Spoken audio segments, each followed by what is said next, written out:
Amém! Muito boa tarde, muito bom dia, família! Bom dia! Animados? Hoje o dia está quente, mas o nosso coração tem que estar fervendo ainda mais para Deus, amém?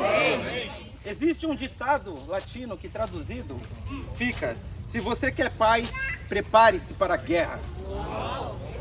Irmãos, você não vê, nós não vemos, mas existe uma guerra invisível, sangrenta, sendo travada nesse exato momento.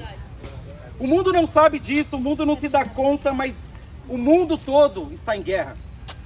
Irmãos, nesse exato momento, anjos e demônios estão em guerra por almas no mundo espiritual.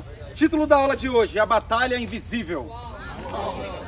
Vamos lá comigo em Êxodo 17. Vamos ler a palavra de Deus, amém? Amém, vamos.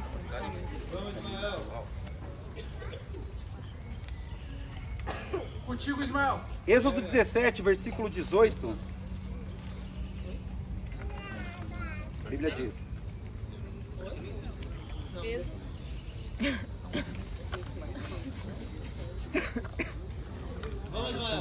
Calma aí que eu acho que eu perdi a escritura aqui. Vamos, Ismael. Vamos, Ismael. Contigo. Vamos lá, só um minuto. Problemas técnicos aqui, irmão. Vamos lá.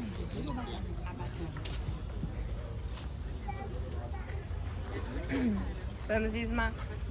Vamos, Isma. Vamos, Isma.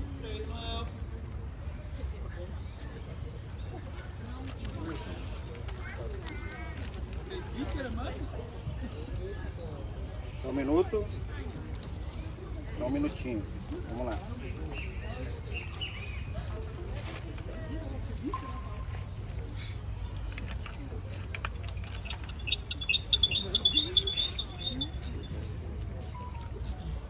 Vamos, Isma, estamos com você.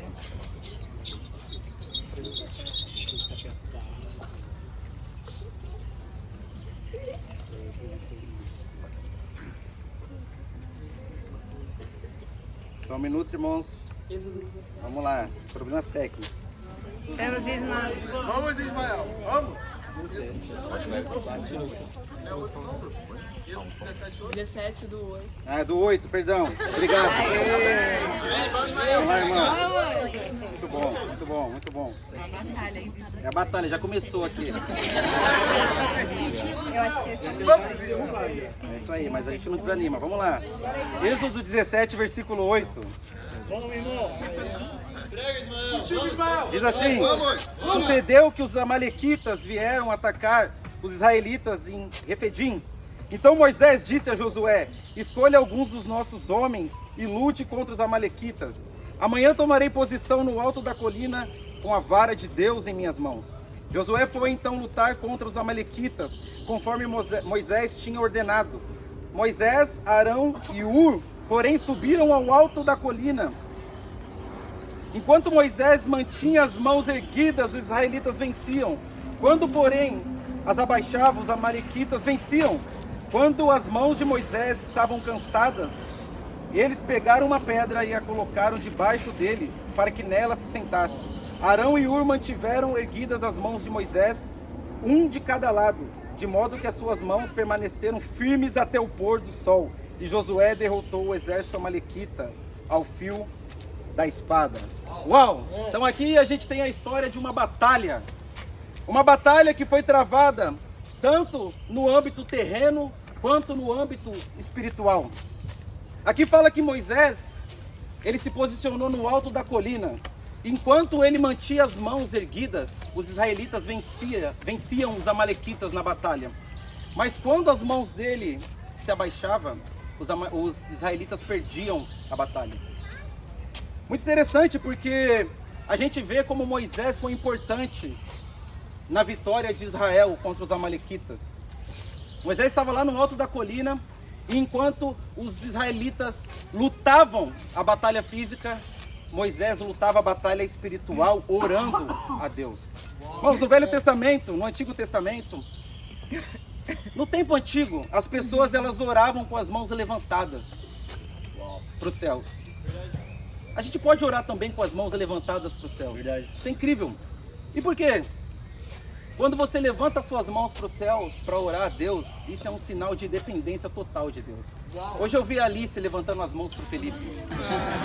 Isso mostra o quanto ela confia no Felipe, enquanto ela depende dele. E aqui Moisés estava duelando no alto da colina em oração. Primeiro ponto de hoje, a batalha espiritual.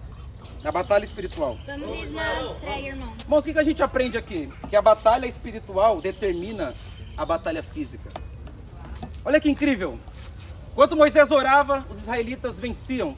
Quando ele parava de orar, os israelitas perdiam a batalha. A primeira batalha que cada um de nós precisamos travar, a primeira batalha que você precisa se posicionar é a batalha espiritual. É verdade. E a batalha espiritual é a batalha que você trava em oração, que você trava em manter uma vida justa a Deus.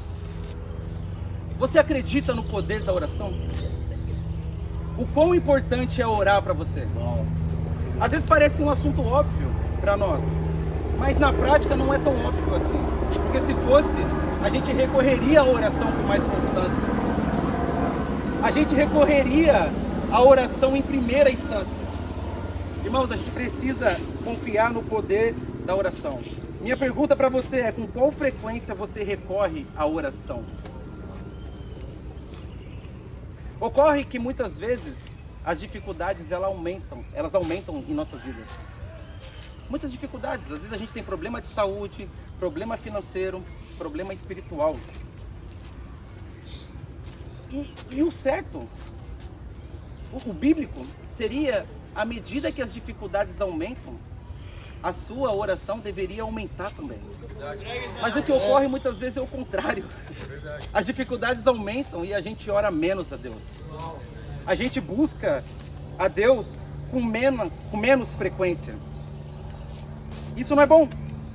Quando a batalha na sua vida ela aumenta, deve aumentar também o tanto que você ora a Deus, amém? Amém.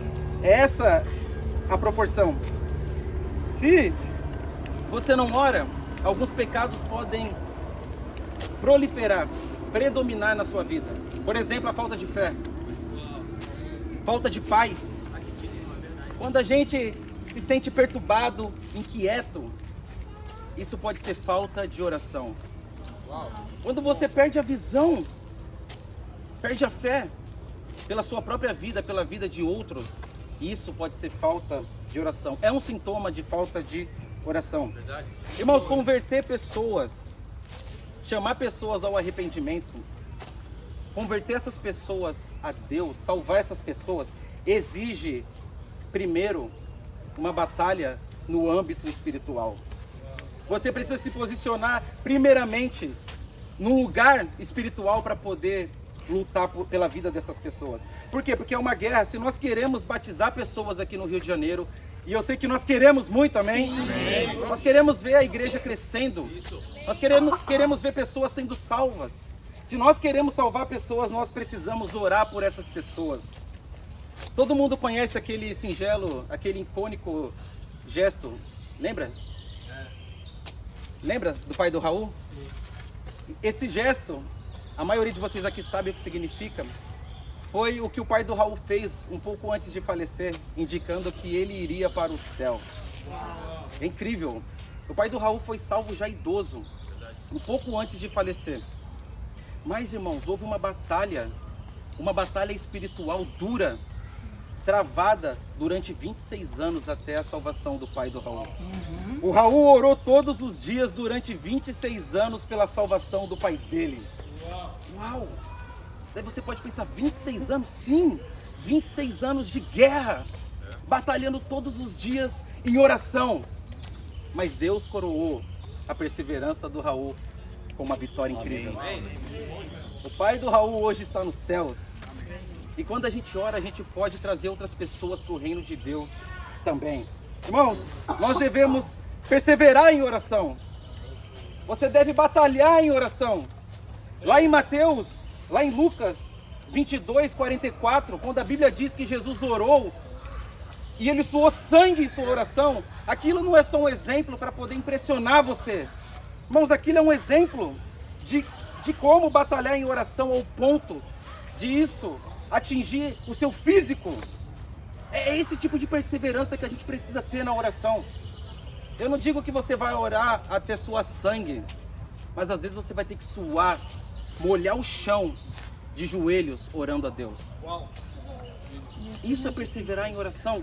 O que ocorre muito, irmãos, e ocorre comigo também, é que muitas vezes a gente abandona a oração no primeiro sentimento de ansiedade, É verdade. na primeira inquietação ali do coração, incômodo, sabe? A gente desiste de orar.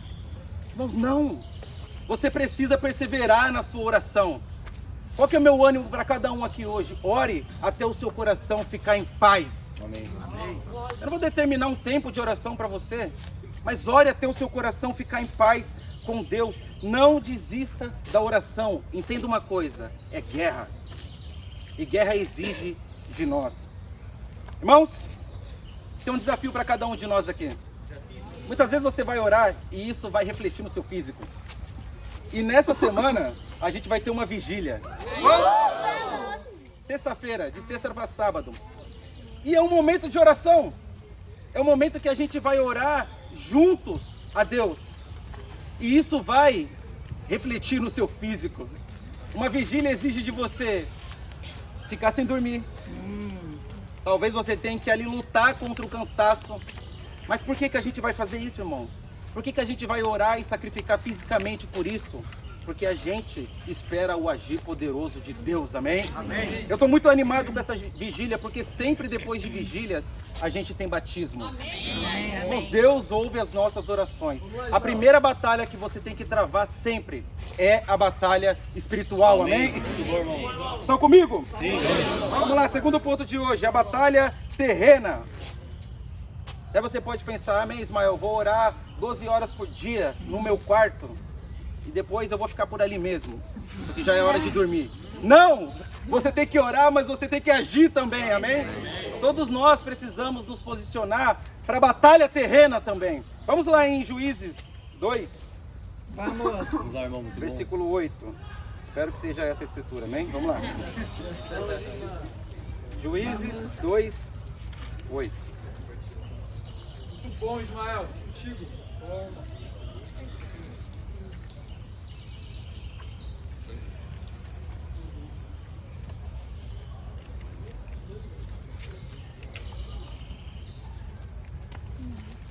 Juízes 2:8 diz assim: Josué, filho de Num, servo do Senhor, morreu com a idade avançada de 110 anos. Foi sepultado na terra de sua herança, em Tinate-Heres, nos montes de Efraim, ao norte do monte de Gaás. Depois que toda aquela geração foi reunida aos seus antepassados, surgiu uma nova geração que não conhecia o Senhor e o que ele havia feito por Israel. Então os israelitas fizeram o que o Senhor reprova, prestando culto aos bailins. Abandonaram o Senhor, o seu Deus, o Deus dos seus antepassados, que os havia tirado do Egito, e seguiram e adoraram vários deuses dos povos ao seu redor, provocando a ira do Senhor. Uau! Aqui acontece algo triste. Depois que Josué e a geração de Josué morreram, todos eles, os israelitas esqueceram de Deus. Esqueceram qual era a vontade de Deus e começaram a fazer coisas que Deus reprova. E aconteceu que Deus ficou irado com os israelitas. Pela falta, irmãos, de direção espiritual, os israelitas naufragaram em suas convicções. Olha só que triste. E o povo se desviou totalmente da palavra de Deus. Qual que é o ponto aqui, o princípio? Parte da batalha terrena é fazer discípulos e discipular pessoas para que elas não se desviem de Deus. Irmãos, e quem é que tem responsabilidade nisso? Não adianta olhar para o Renato, para a Maria. Isso é responsabilidade pessoal de cada um dos discípulos. Amém. Irmãos, é minha responsabilidade, é sua responsabilidade fazer discípulos, discipular pessoas. Lá em Mateus 5,14, não precisa ir lá, quando Jesus diz: vocês são a luz do mundo. Em outras palavras, ele está se referindo não somente aos apóstolos, não somente aos líderes da igreja atual, mas ele está se referindo a todos aqueles que o seguem como discípulos. Irmãos, você, cada um de nós aqui somos a luz do mundo. E o que a luz faz? A luz, ela dá uma direção. Você tem que ser uma referência para as pessoas no mundo e para as pessoas no reino de Deus. Isso significa você ser a luz do mundo. Você é como aquela luz que pisca no cinema, apontando a saída. Uau. É você que vai mostrar a saída para as pessoas. Uma saída Vamos sair desse mundo de trevas, amém? Isso é uma responsabilidade pessoal de cada um de nós. Dar direção às pessoas é responsabilidade pessoal de todo discípulo. Pergunta, você tem assumido a sua responsabilidade?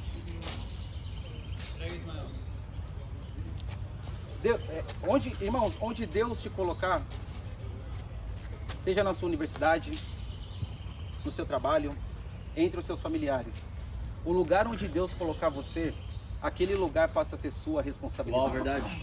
Prega, irmão. Só que às vezes o que acontece é que a gente dá uma de João sem braço. Sabe o que significa ser João sem braço? Fingir que não viu. Pensar assim, qualquer dia essa pessoa ela encontra um discípulo e daí ele compartilha a fé com ela. Daí a gente fica com aquele alívio de consciência. Só que você é o discípulo. Prega isso, meu amigo. É sua responsabilidade. É responsabilidade pessoal de cada um de nós fazer discípulo. Irmãos, às vezes a gente vê pecado na igreja e a gente finge que não viu. Tem uma atitude omissa, tem uma atitude complacente. Irmãos, é sua responsabilidade. Quando você vê pecado na igreja, você precisa ajudar o irmão que pecou. Lógico, com muito amor, com muita sabedoria, mas é sua responsabilidade. Não pense assim, a responsabilidade do meu líder de bate-papo, é responsabilidade do líder da igreja. Não, pensa, é minha responsabilidade porque eu sou a luz do mundo. Amém. Ensinar a Bíblia e discipular pessoas é o meu desafio para você, cresça nisso. Busque o crescimento espiritual, busque crescer em convicções para enfrentar as batalhas terrenas. É incrível porque daqui algumas semanas a gente vai ensinar os princípios básicos na igreja. Amém. E todo mundo aqui vai ter a oportunidade de aprender a fazer os estudos. Amém. E é incrível porque é importante isso.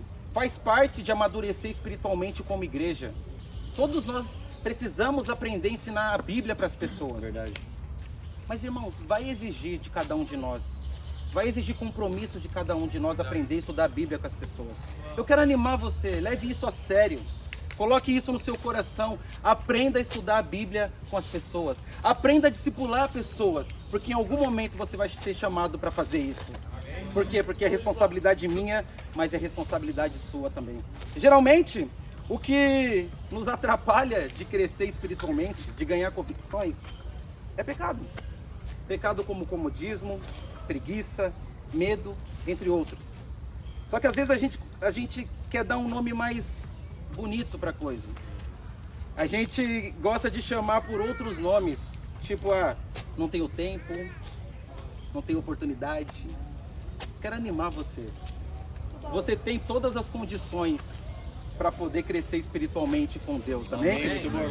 É só assim que a gente vai conseguir batalhar a batalha terrena. Me inspira muito o exemplo do Marco. Ele é um cara extremamente ocupado. Ele faz um curso difícil, puxado. Ele está no período mais difícil da faculdade. A gente teve um tempo ontem. E mesmo assim, ele sempre se coloca à disposição do reino. E sempre ele está com o coração de aprender. Ontem ele marcou um tempo comigo para pedir conselho. Ele podia se limitar ao Renato, mas ele está seguindo um conselho do Renato de pedir conselho para outras pessoas. É isso. Irmãos, esse é um coração sedento em crescer espiritualmente. E por isso que quando você olha para o Marco, você vê ele sempre na batalha, lutando a batalha terrena com convicção, amém? Esse é o meu desafio para você. Imite o Marco, imite Jesus. Cresça espiritualmente, assuma a sua responsabilidade na batalha terrena, amém? Irmãos, último ponto. Terceiro ponto de hoje. A batalha da humildade. A batalha da humildade. O que nós vemos na história de Moisés? Moisés era o homem mais reto do planeta. Era o homem que Deus mais confiava. Ele tinha tudo para ser um homem orgulhoso, um homem prepotente, mas não. Moisés era um homem humilde. Quando ele se cansou, quando ele não conseguia mais manter os seus braços, as suas mãos no alto, ele pediu ajuda. E foi fundamental a ajuda de Josué e de Arão e Hur. Foi fundamental porque foi isso que determinou a vitória dos israelitas. A humildade de Moisés trouxe vitória para o povo de Deus, amém? Irmãos,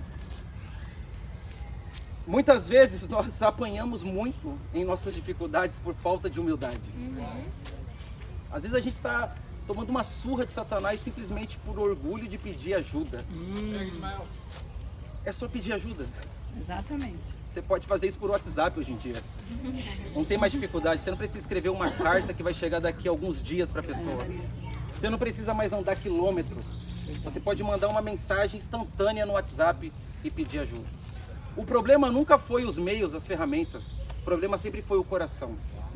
O coração orgulhoso se nega a pedir ajuda e acaba colhendo as consequências disso. É tão mais fácil, tão mais simples ser humilde. A gente consegue ter tantos mais benefícios com a humildade, mas o coração do homem é orgulhoso. E às vezes a gente tem medo de pedir ajuda simplesmente por ter medo de expor as nossas fraquezas. Medo de que as pessoas vejam como está o seu coração. Deixa eu te falar algo que não é novidade. Todos os seus pecados e todas as suas fraquezas já são expostas aos olhos de Deus. Não se preocupem com o que Deus vai pensar de você, não com o que as pessoas vão pensar de você. Muito bom, vamos lá, Isma. Precisamos temer mais a Deus do que pessoas. Esse é o grande ponto aqui. Sabe quem são os que mais vencem espiritualmente na igreja? São os que mais buscam a correção, os que mais amam a correção. Esses são os que mais vencem. Olha o que diz lá em Salmos 141, versículo 5. Vamos, Ismael. Vamos, Ismael. Salmo 141, versículo 5.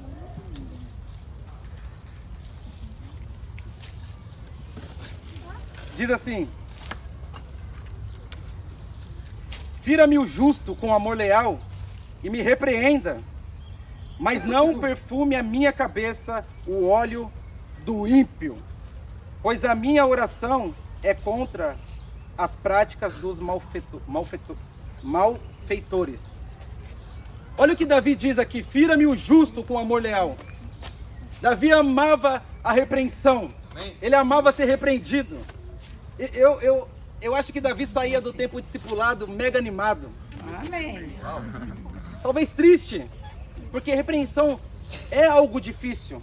Mas quando você entende os benefícios da repreensão, isso te anima. É verdade. Porque Deus disciplina quem Ele ama. Irmão, seja humilde. Quando alguém corrigir você com a Bíblia aberta, seja humilde. Aqui fala, é melhor, mais vale um conselho bíblico do que 1000 palavras agradadoras. É incrível quando a gente pode ter o nosso coração exposto e receber uma ajuda precisa. E isso nos fortalece, nos ajuda a crescer espiritualmente. Irmãos, não somente seja humilde no discipulado. Ame a pessoa que discipula você. Essa pessoa tem a responsabilidade de cuidar da sua vida. Hoje eu tive um tempo de discipulado incrível com a Maria e com o Renato. E eu fui discipulado por causa do meu orgulho e do meu egoísmo. Mas eu sou muito grato à vida da Maria e à vida do Renato também. Por quê? Porque eles estão me ajudando a crescer espiritualmente. Uma pessoa que é um exemplo para mim nessa área é o Renan. O Renan, ele chega no tempo discipulado, eu não falei nada ainda, a gente nem orou. Ele fala: irmão, fala forte comigo. Pode falar forte. Pode ler as escrituras, as mais pesadas, para lidar com o meu pecado. Eu falo: ok, vamos lá. Isso é um coração de quem ama a repreensão. Ser disciplinado, ser repreendido é difícil, mas traz benefícios aos que se submetem. a disciplina de Deus, amém? Quero animar vocês com isso, e o meu desafio nesse ponto é para você que está estudando a Bíblia. Se você está estudando a Bíblia, eu quero te animar a lutar a batalha da humildade. Amém. Se tem alguém te ensinando as Escrituras, te mostrando os seus erros, mostrando coisas no seu caráter e na sua vida que precisam mudar para você agradar a Deus, seja grato a isso. Amém. Muito Dê bom, uma irmão. resposta de gratidão. E qual que é a melhor resposta de gratidão que você pode dar? Se submeter à palavra de Deus. Então, se você está estudando a Bíblia, não somente estude a Bíblia, mas coloque em prática a Bíblia. Traga a Bíblia para a sua vida.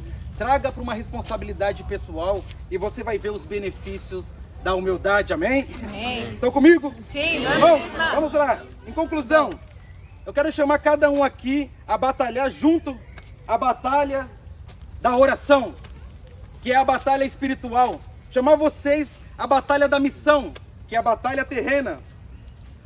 Fazendo tudo isso com humildade. E para Deus seja glória. Amém. Amém.